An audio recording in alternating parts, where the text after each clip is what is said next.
Well, from Glen Alps, a beautiful shot of the city as well as the inlet. You can see the tide coming in now. Sleeping Lady basking in some of that late evening sunshine still.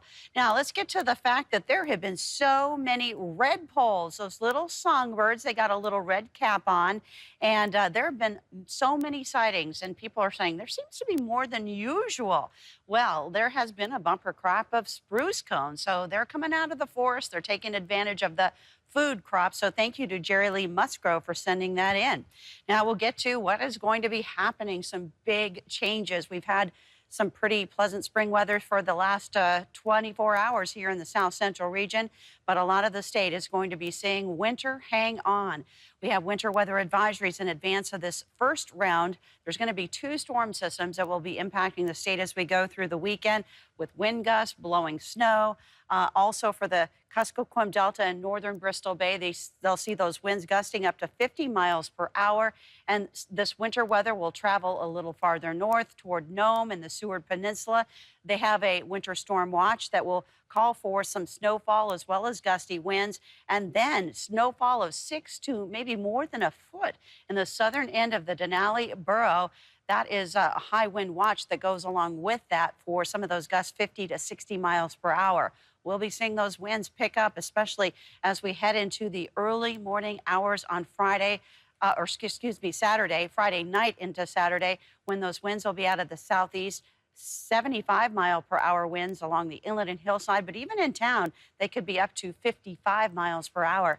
Our hotspot, Haines today, as well as Klawock, both hitting 60 degrees. So that's a bit of a seasonal change. And Buckland, 11 below for the cold spot across the state. And these are the daytime highs, 9 above for Dead Horse, but then they made it to that 60-degree mark in parts of the Panhandle, seeing 50s there around Ketchikan, Sitka, really all the way to Skagway.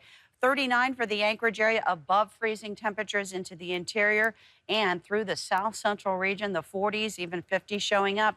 That snow is melting when that happens. But another round of snowfall, mixing with rain at times, is coming our way heading into Friday. It starts showing up across the Kenai Peninsula and even parts of southwest Alaska. And then a second storm system sweeps in right after that as we head into Saturday morning, and Easter Sunday continues to move into the interior and even into the Panhandle. So Panhandle sunshine, it will be diminished as we head through the weekend. But still, for your Friday, you have it in your forecast. Here is a look at that temperature profile. You'll see temperatures all the way up to 50 degrees around Petersburg, 41 for the high in Yakutat. Moving into the interior, another above freezing day for most locations. Again, teen temperatures around Fort Yukon and Fairbanks, 20s in other locations. It's still some single-digit temperatures along the Arctic slope. Look for freezing fog around Utqiagvik, but the winds, they're diminished, so lighter winds. They'll still be gusty, though, up to 45 miles per hour. Gamble, 30-mile-per-hour winds for the Bethel area and Aleutian locations. Yes, they'll still see some gusts. Cold Bay had a gust of 60. Look for 45-mile-per-hour winds. And tonight, those winds will still be strong. So those are the winds that taper off tomorrow. Kenai Peninsula, mix of snow and rain with high temperatures that will hit the 40s. We'll go to the upper 30s across Prince William Sound and the Copper River Basin. Look for that snow-rain mix to move through in parts of the region, though. Anchorage topping out with about 40 degrees. So here's a look at our 7-day forecast. I would say expect a chance of snow tomorrow morning, mixing with rain as we head through the weekend. Easter Sunday, wow. You might want to put some boots on with those Easter outfits out there. That'll be quite fashionable. Yes. And practical, too. Cute little winter boots, yeah. There you go.